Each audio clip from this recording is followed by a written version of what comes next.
अखिल भारतीय विद्यार्थी परिषद दक्षिण बिहार के 66वें प्रांत अधिवेशन के तीसरे दिन महाराजा कॉलेज से शोभा यात्रा और खुला अधिवेशन का आयोजन शहर के रामलीला मैदान में हुआ, जिसमें मुख्य वक्ता के रूप में अखिल भारतीय विद्यार्थी परिषद के राष्ट्रीय मंत्री शिवांगी खरवाल शामिल हुई। अधिवेशन में दक्षिण बिहार प्रांत के हजारों प्रतिनिधियों ने भाग लिया।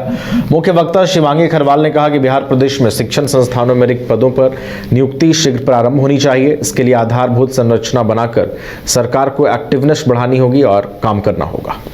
प्रशांत किशोर पटना के गर्दनी बाग स्थित धरना स्थल पर पहुंचे हैं। वहीं प्रशांत किशोर बीपीएससी अभ्यर्थियों के साथ धरना में भी शामिल हुए हैं, जहां उन्होंने कहा आयोग और सरकार को फैसला बदलना होगा। मैं छात्र के साथ हूं। पहली बात, सरकार को तुरंत अविलंब छात्रों के प्रतिनिधि मंडल से मिलकर इनकी जायज मांगों पर विचार करके, सहानुभूतिपूर्ण विचार करके, अगर बच्चों की डिमांड ये है कि री एग्जामिनेशन होना चाहिए तो उस पर सरकार को सहानुभूतिपूर्ण तरीके से विचार करना चाहिए। दूसरी बात, कल एक छात्र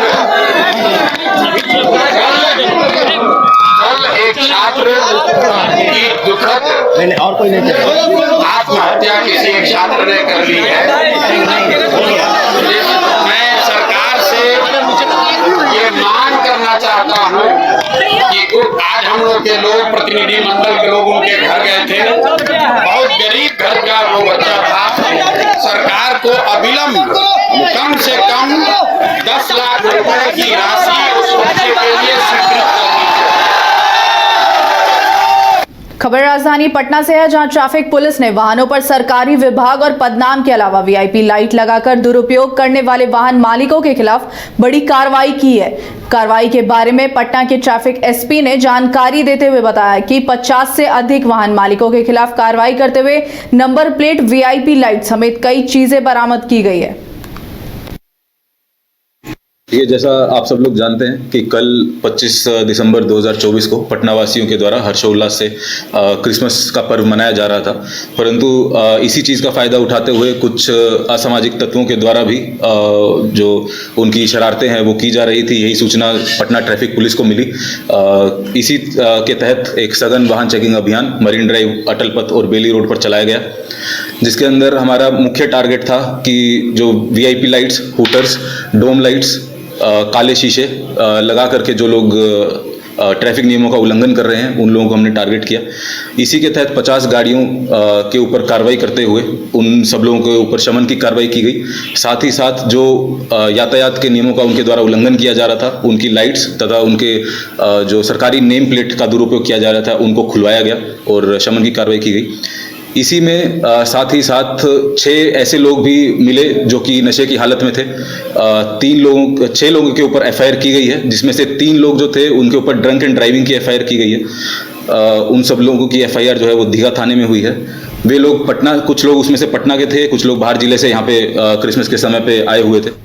अगली खबर जहानाबाद से, जहां बिहार में होने वाले 2025 में विधानसभा चुनाव को लेकर सभी पार्टियां तैयारी में जुट गई है। इसी कड़ी में हिंदुस्तानी आवाम मोर्चा सेक्युलर पार्टी के द्वारा भी मखदुमपुर के गांधी मैदान में विधानसभा स्तरीय सम्मेलन का आयोजन किया गया। इस सम्मेलन में भाग लेने आए केंद्रीय मंत्री जीतन राम मांझी ने मीडिया से बात करते हुए कहा कि हमारी पार्टी 25 सीटों पर चुनाव लड़ेगी। इसकी तैयारी की जा रही है। जिस सीट पर चुनाव लड़ेगी उसने विधानसभा सम्मेलन किया जाएगा। आज मखदुमपुर में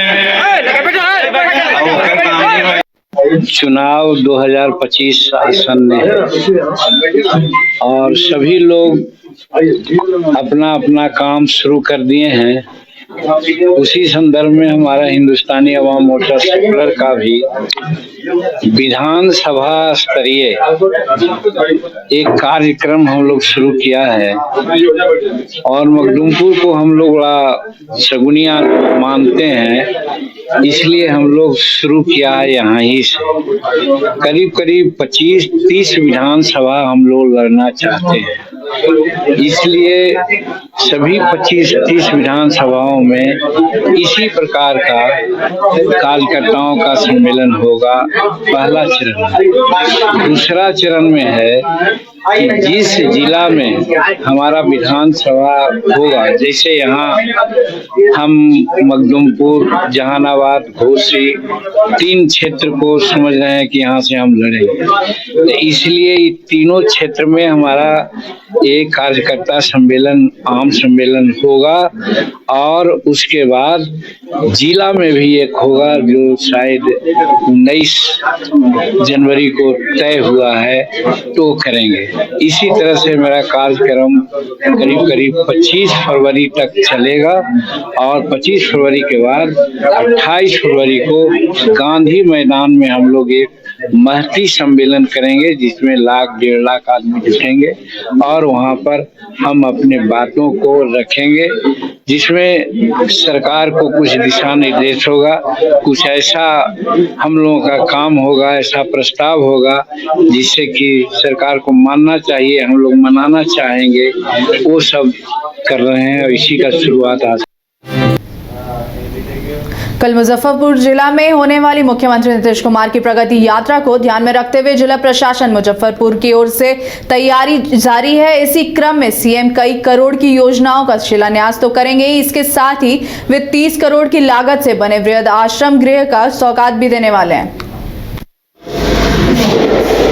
माननीय मुख्यमंत्री जी का आगमन है इस पंचायत में और बड़ी सौगात है जो यहाँ का वृहद आश्रय गृह है, लगभग 30 करोड़ की लागत से उसका उद्घाटन है। इसके साथ साथ जिले की विभिन्न योजनाओं का, सभी विभागों का समेकित रूप से उद्घाटन और शिलान्यास है। उसके अलावा इस पंचायत सरकार भवन का निर्माण हुआ है, इसका उद्घाटन, जीविका भवन बना है, हमारा मनरेगा पार्क है, जीविका दीदियों का स्टॉल है, उसका भी निरीक्षण करेंगे माननीय मुख्यमंत्री जी। और ये जो बड़ी सौगात है इस पंचायत में देंगे। इसके अतिरिक्त फिर शहर में भी कई स्थानों पर भ्रमण है और मीटिंग होगी मीटिंग हॉल में। उसके बाद फिर माननीय मुख्यमंत्री जी पटना के लिए प्रस्थान करेंगे। कल माननीय मुख्यमंत्री जी की संभावित यात्रा है यहाँ पर और हम लोग उसका मुआयना कर रहे हैं। जो भी तैयारी है बिल्कुल अंतिम चरण पे है और इस यात्रा को देखते हुए हम लोगों ने लगभग 2000 पुलिसकर्मी और पुलिस पदाधिकारी और मजिस्ट्रेट की प्रतिनियुक्ति की है। सुरक्षा के पर्याप्त इंतजाम किए गए हैं। इसके अतिरिक्त हम लोगों ने रूट लाइनिंग का भी ध्यान रखा है और ट्रैफिक प्लान भी हम लोगों ने बड़े अच्छे से तैयार किया है ताकि यातायात में भी कहीं कोई दिक्कत नहीं आने पाए। और ये ट्रैफिक प्लान आप लोगों के साथ में अभी 1 घंटे पहले हम लोगों ने शेयर भी कर दिया है। उससे ये पता लग रहा है कि कौन से रूट कल बंद रहेंगे, कहाँ रूट को डाइवर्ट किया जा रहा है ताकि आम लोगों को कोई दिक्कत न हो।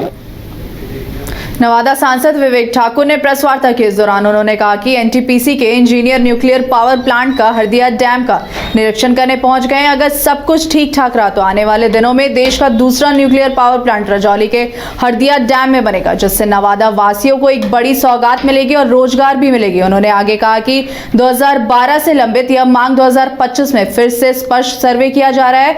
भारत सरकार और बिहार सरकार का यह दोनों मिलकर इस पावर प्लांट पर काम करेगी। न्यूक्लियर में भी बहुत स्कोप है योगदान का, क्योंकि पूरे दुनिया में क्या हो रहा है कि कोयला की आवश्यकता को घटाया जाए तो कार्बन एमिशन की बात है, तो इसके दृष्टिकोण से जो विकल्प वाले जो स्रोत है उस पर काम हो रहा है। न्यूक्लियर एक बहुत ही अच्छा विकल्प के रूप में होता है और बहुत स्कोप है भारत देश में, तो एक नए सेक्टर के रूप में ये आ रहा है। उसी में एनटीपीसी और nuclear power corporation of India की एक जॉइंट वेंचर कंपनी बनी है जो अब भारत में इस क्षेत्र में निर्माण के अभी अगले महीने एक बहुत बड़ा मेगा पावर प्रोजेक्ट जो है इन लोग के द्वारा जो आरंभ किया जा रहा है राजस्थान में, वो भारत के शोषित प्रधानमंत्री के द्वारा उसी के तहत ये ग्रीनफील्ड साइट प्रोजेक्ट में रजौली को लेके अध्ययन करने के लिए टीम आई है। पुराना प्रोजेक्ट था, विषयों को लेके फंसा हुआ था, लेकिन एक नए सिरे से इस प्रोजेक्ट को अच्छे से देखने के लिए टीम यहाँ